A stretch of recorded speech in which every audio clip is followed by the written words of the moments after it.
So my name's Jackson Bitsakis. I went from a complete degenerate to, I guess, quite successful. I've won some boxing fights. I have my own business. I've got staff members. I've got clients. I own a gym. I feel confident. I've gained 13 kilos, 14 kilos of muscle. I can talk to and approach women. My dating life's good now. And these were all things that I didn't even think I could have achieved beforehand, before I started this journey of self-improvement. We are just rocking up to the gym now, so we'll head inside and continue there. Yep, so this is my gym. The first thing that I do to make progress extremely fast on self-improvement is seasons of obsession. Obsessively focusing on the area of improvement for a season of time. For example, when I was trying to get better at dating, that's all I was thinking about for maybe 12 weeks. I went from, this is like terrible metrics and I don't actually believe in this anymore, but I went from no dates to I was getting 4 or 5 dates a week, seeing as many girls as I wanted to see. And it was good. I did the actions and I saw real world change from that. Same thing with business. I created my business from nothing. I was making $0. And then I started growing Polarize, which is our gym here, and our online community, our self-improvement hub, which you can join if you're interested. I started growing that from absolute zero to now we're at the point where we own a gym, which is crazy. But all of these came through seasons of intense focus on that thing entirely. As well as boxing. That's another, this was really where I figured out the fact that focusing and obsessing in seasons really works, was when I went through 13 weeks of intense camp for boxing. That's all I was thinking about, that's all I was doing, that's who I was for those 13 weeks. And then you get to keep that skill. So over those 13 weeks, I went from shit as fuck to competing in the state championships. That's crazy. Winning fights, getting TKOs. It was like a massive journey, and I developed so much over those 13 weeks because that was all I was thinking about. If you fully commit and apply yourself to one thing for a set period of time, you are bound to achieve some form of progress in that thing. If right now you really want to focus on business, don't think about anything else, bro. Later on, once the business stuff is sorted, it has its own momentum. So for example, with boxing now, I don't need to focus on it as much. It's not like your focus is that level of intensity forever.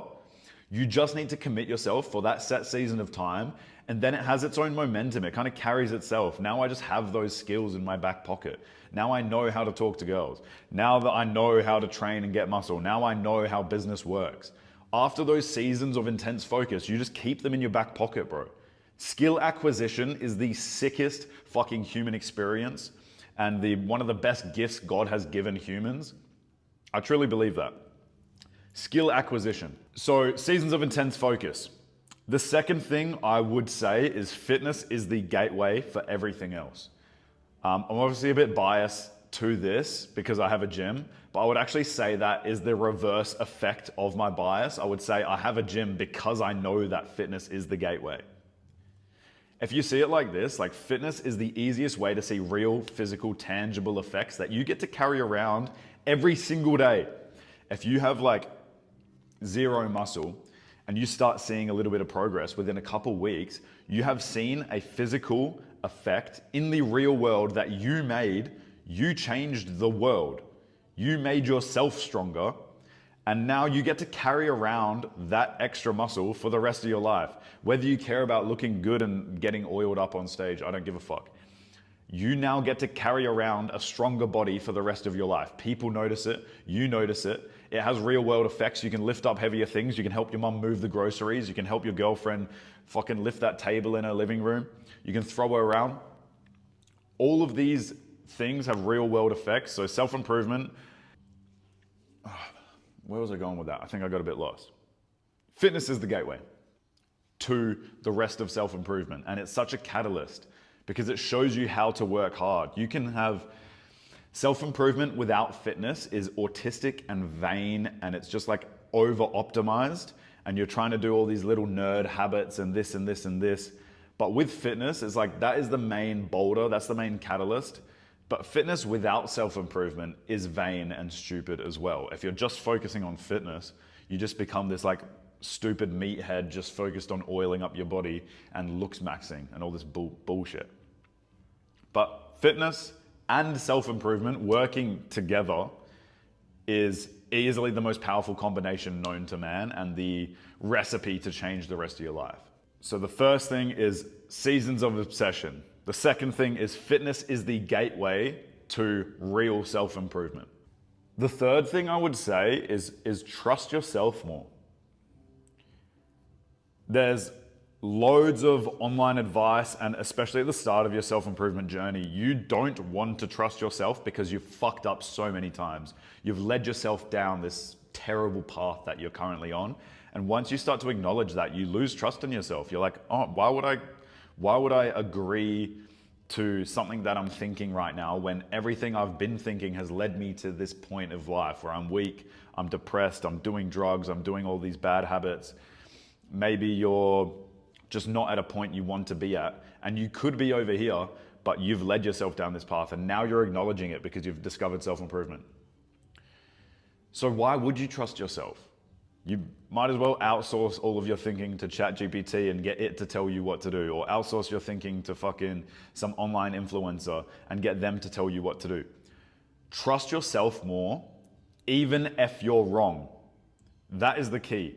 You need to trust yourself, and even if you're wrong, that's cool. Now you've definitely learned. Does that make sense? Now you definitely know. If you go down this path, if you go, say there's two roads, you go down road A and you realize, oh fuck, there's a roadblock at the end of road A, and you come back, now you're at the start of the path knowing that road A is definitely not the way to go down, so it's probably definitely road B.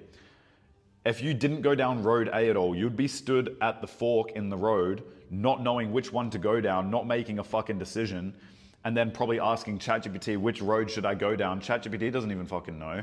And then you aren't sure, and you just are in this bundle of confusion for pretty much the rest of your life if you don't make a decision based on your gut instinct. Even if you're wrong, especially if you're wrong. That's the only way you actually know things, is if you do something and it doesn't work. Then you know for sure. Seasons of obsession, fitness being the gateway, and actually trusting yourself to make decisions, even if you're wrong, is the recipe for self-improvement. And that's how you can speed run your self-improvement journey like I did. If you're interested in getting a little more help, the fourth thing I would say is invest in yourself. We have a self-improvement community below. You can join that. We'd love to chat to you in there. We can talk about self-improvement, fitness. We have training and nutrition calls each week. We have a training app so we can show you which workouts to do. It'll just make this whole journey faster for you. If you want to speed run your self-improvement journey, click that link below. Appreciate you watching this far. I hope you're going well, bro. Keep up the good work.